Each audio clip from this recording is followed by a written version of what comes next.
राम राम मित्रों, बचपन से मैं सुनता आ रहा था कि पढ़ने की कोई उम्र नहीं होती है। उम्र नहीं होती है मीन्स उम्र की कोई सीमा नहीं होती है, कभी भी व्यक्ति पढ़ सकता है। इसके लिए कोई उम्र का निर्धारण नहीं है कि कोई युवा ही पढ़ सकता है, कोई बच्चा ही पढ़ सकता है और किसी की उम्र अगर ज़्यादा हो गई तो वो नहीं पढ़ सकता है। असल में कोई भी पढ़ सकता है और इसका जो रहस्य है, जो लाभ है, अनलिमिटेड है। सर्वप्रथम तो मनुष्य का अल्टीमेट गोल ही है कि वो अपने आप को उच्चतम बनाता जाए, यानी कि योग्यतम से योग्यतम बनाता जाए। वही मनुष्य की मनुष्य का अल्टीमेट गोल है। तो शिक्षा ही है जो मनुष्य को योग्य से योग्यतम बनाती चली जाती है, यानी सीढ़ी दर सीढ़ी उसे ऊपर लेके जाती है। और दूसरी जो विज्ञान का मानना है कि अगर आप लगातार पढ़ाई लिखाई से जुड़े हैं तो आपके जो न्यूरॉन्स होते हैं ब्रेन के, वो लगातार एक्टिव रहते हैं। आपकी जो सेल्स होती हैं वो एक्टिव रहती हैं और आप लगातार स्वस्थ और युवा बने रहते हैं। और आपकी जो सेल्स होती हैं वो ज्यों ही आप ये सारी एक्टिविटीज़ करते हैं तो सेल्स ये सारी चीज़ें रजिस्टर करती हैं कि yes he is still, she is still young, she is learning, she is day by day improving his mental state, his mental power and unlocking his internal parts of his mind. तो मित्रों, मैं बचपन से सुनता रहा था, लेकिन मैंने इसका प्रयोग किया। 50 साल की उम्र में मैं एक सीक्रेट आपके सामने रख रहा हूँ कि मैं इसमें लॉ कर रहा हूँ, वकालत, और मैं चौथे सेमेस्टर का एग्ज़ाम दे रहा हूँ इस समय। 2 पेपर आज कंप्लीट हुए हैं शाम को ही। तो मुझे लगा कि इस पर चर्चा करनी चाहिए कि why I am pursuing my LLB, यानी कि मैं इस उम्र में लॉ क्यों कर रहा हूँ।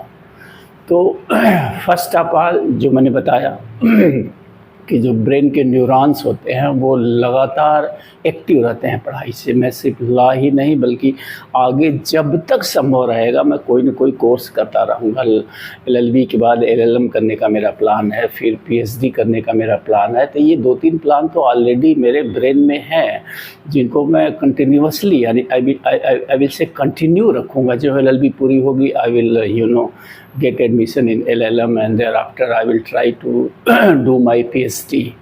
तो पहला कारण तो ये है कि मैं लगातार अपने ब्रेन को अपग्रेड करते रहना चाहता हूँ, ताकि मेरे न्यूरॉन्स जो है लगातार एक्टिव हों और मैं रोज़ दर रोज़, महीने दर महीने, साल दर साल कुछ न कुछ नया सीखता रहूं और अपने मेंटल अपने मेंटल स्टेट को ऊर्ध्वगामी रखूं।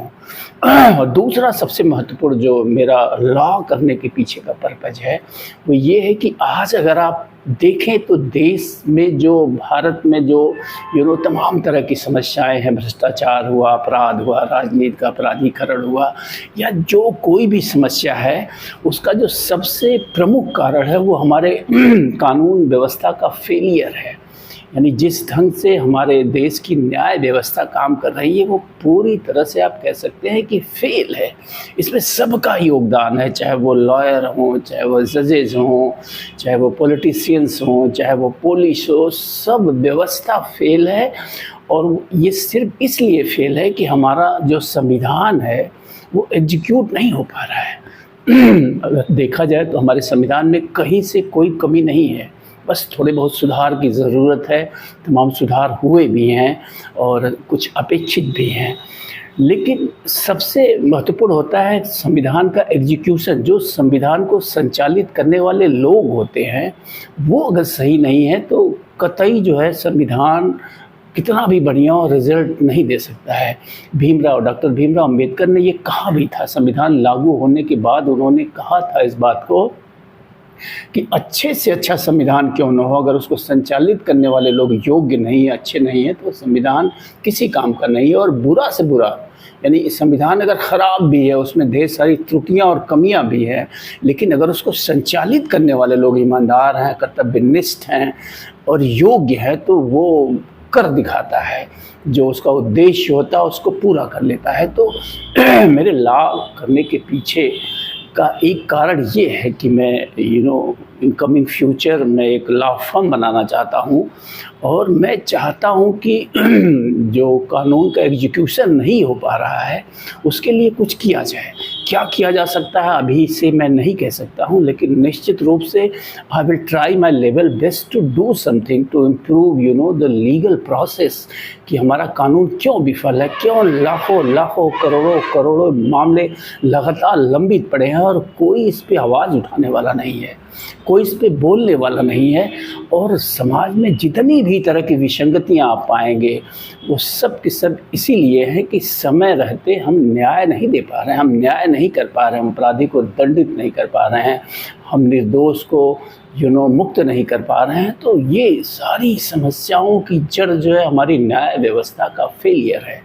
तो इस फेलियर से लड़ने के लिए, इस फेलियर में सुधार के लिए ही मैं I am pursuing my law courses.